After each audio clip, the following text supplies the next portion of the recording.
बेटी को बेटी ही रहने दो, दिल छू लेने वाली कहानी। राजेश शर्मा पिछले 5 सालों से अपने बड़े से मकान में अपनी बेटी के साथ हंसी खुशी रह रहे थे। उनकी उम्र अब 60 को पार कर चुकी थी और बेटी प्रीति अब 28 की होने को थी।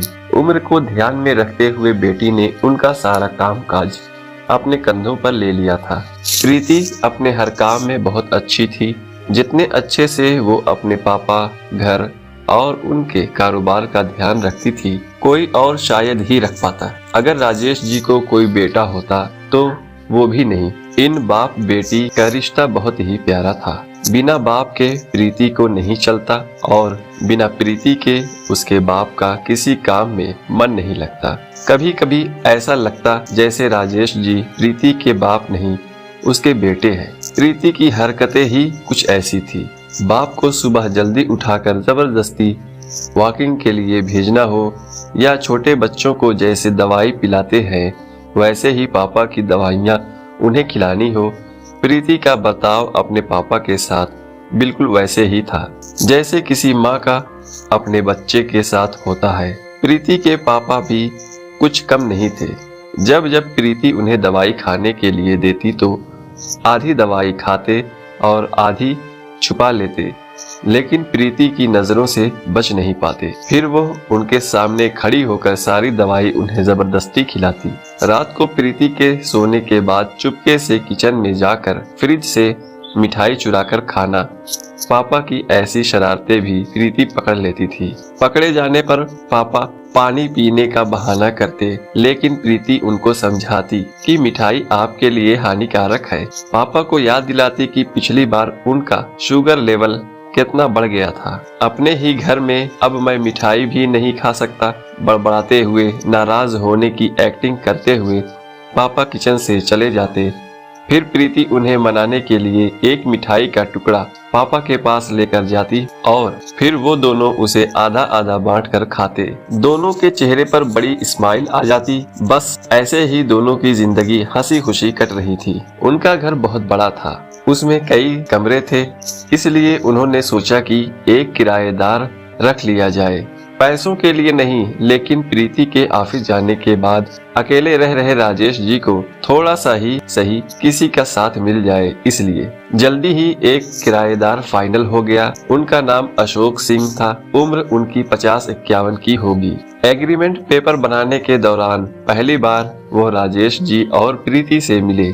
उन्हें दोनों से मिलकर काफी अच्छा लगा और अब अशोक सिंह अपनी बीवी के साथ राजेश जी के घर पर किराएदार के तौर पर रहने लगे। थोड़े दिन बीते थे, लेकिन अशोक सिंह राजेश जी से अच्छी तरह घुल मिल गए थे। वो दोनों सुबह सुबह अब साथ में ही वॉकिंग के लिए जाया करते थे। कभी वो अशोक सिंह के साथ तो कभी अशोक सिंह और उनकी बीवी प्रीति और राजेश जी के साथ डिनर किया करते। एक सुबह जॉगिंग के दौरान अशोक सिंह ने कहा कि आप और प्रीति अकेले ही रहते हैं, आपको काफी कुछ मैनेज करना पड़ता होगा। आप कैसे सब इतने अच्छे से संभाल लेते हैं? अजी मैनेज क्या करना है, मेरी होशियार बेटी के लिए ये कुछ भी नहीं है। प्रीति सब इतने अच्छे से संभाल लेती है कि मुझे किसी बात की कोई चिंता ही नहीं है। राजेश जी ने मुस्कुराते हुए कहा, हाँ वो तो ठीक है, लेकिन जब प्रीति ससुराल चली जाएगी तब आपके लिए ये सब मैनेज करना बड़ा मुश्किल हो जाएगा। आपका कोई बेटा भी तो नहीं है और आप अकेले ही इतने बड़े घर में रहते हैं। अशोक सिंह ने अपना विचार बताते हुए कहा। राजेश जी के चेहरे के हाव भाव बदल गए। वो अशोक सिंह से कुछ कहना चाहते थे, लेकिन नहीं कहा और बात बदलने के लिए उनसे पूछा, खैर वो सब जाने दीजिए, आपके कितने बच्चे हैं? अशोक सिंह ने छाती चौड़ी करते हुए कहा, मेरे 2 बच्चे हैं, दोनों ही लड़के हैं और दोनों ही अमेरिका में रहते हैं। राजेश जी को लगा जैसे अशोक सिंह उन्हें ताना मार रहे हो, लेकिन फिर भी उन्होंने कुछ नहीं कहा और वो जॉगिंग करके अपने घर लौट आए। कुछ दिन बीते। राजेश जी ने अशोक सिंह को अपने साथ खाने के लिए बुलाया, क्योंकि अशोक सिंह की पत्नी किसी काम से बाहर गई थी और वे अकेले थे।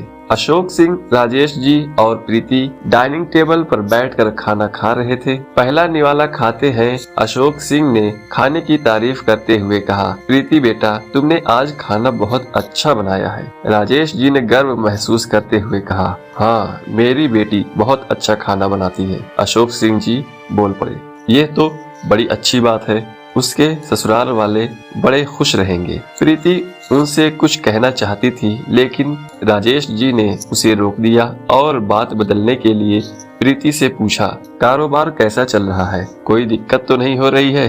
प्रीति ने कारोबार की सारी जानकारी और स्थिति अपने पापा को बताई, जिसे अशोक सिंह भी सुन रहे थे और वो प्रभावित होकर बोले, वाह प्रीति बेटी, मानना पड़ेगा, जिस तरह से तुम सारा कारोबार संभाल रही हो, तुम राजेश जी की बेटी नहीं, बेटा हो बेटा। अब राजेश जी से ना रहा गया। उन्होंने कहा, पता नहीं क्यों आप सभी लोग बेटी को बेटे के साथ कंपेयर करते हो।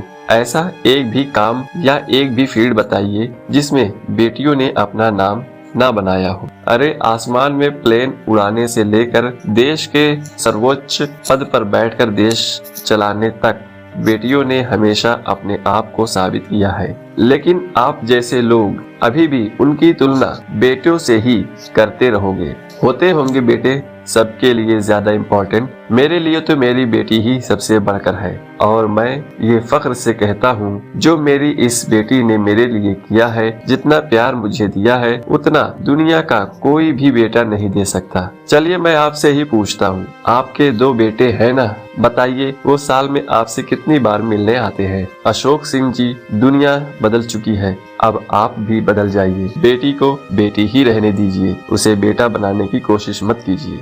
दोस्तों, इतनी सुंदर कहानी का एक छोटा सा सारांश आपको बताता चलूं, आप जब भी किसी बेटी का सम्मान करेंगे तो एक बेटी की तरह ही करना। ऐसा कभी मत कहना कि तुम बेटी नहीं बेटा हो। कहानी पसंद आई हो तो लाइक करें, चैनल को सब्सक्राइब करें और कमेंट में अपनी राय जरूर दें।